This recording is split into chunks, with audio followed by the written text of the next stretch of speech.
विश्व प्रसिद्ध श्री जगन्नाथ मंदिर जो कि भगवान जगन्नाथ को समर्पित है, यह भारत के उड़ीसा राज्य के तटवर्ती शहर पुरी में स्थित है। दोस्तों, मैं सुदीप सिंह राठौर आपका बहुत बहुत स्वागत करता हूं। नमस्कार, प्रणाम। जगन्नाथ शब्द का अर्थ है जगत के स्वामी।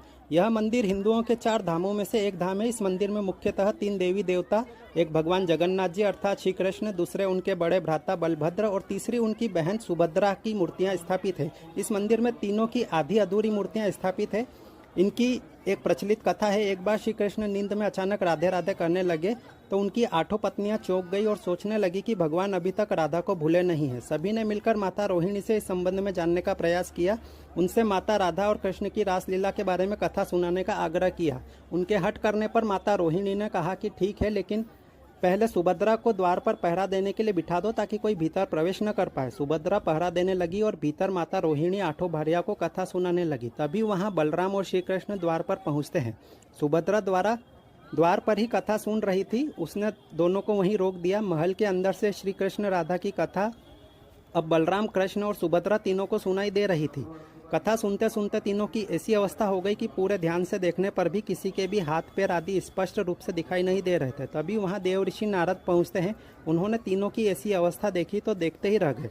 तीनों जब पूर्ण चेतना में वापस लौटे तो नारद जी ने भगवान श्री कृष्ण से प्रार्थना की कि भगवान, आप तीनों के जिस महाभाव में लीन मूर्तिस्थ रूप के मैंने दर्शन किए हैं, वह सामान्य जनों के दर्शन हेतु भी पृथ्वी पर सदैव सुशोभित रहे।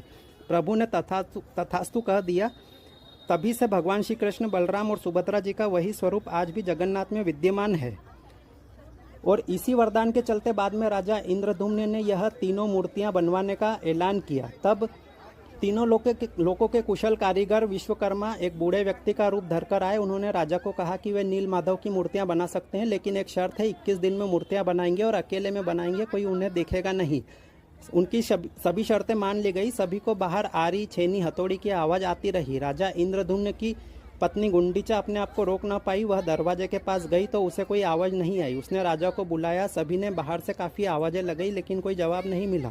सभी को लगा कि बूढ़ा व्यक्ति अंदर मर गया है। तब राजा ने शर्तों को दरकिनार करते हुए कमरे का दरवाजा खुलवाया। जैसे ही कमरा खुला तो बूढ़ा व्यक्ति वहां नहीं था और तीनों आधी अधूरी मूर्तियां वहां रखी हुई थी। भगवान नील माधव और उनके भाई के छोटे छोटे हाथ बने थे, लेकिन उनकी टांगे नहीं थी।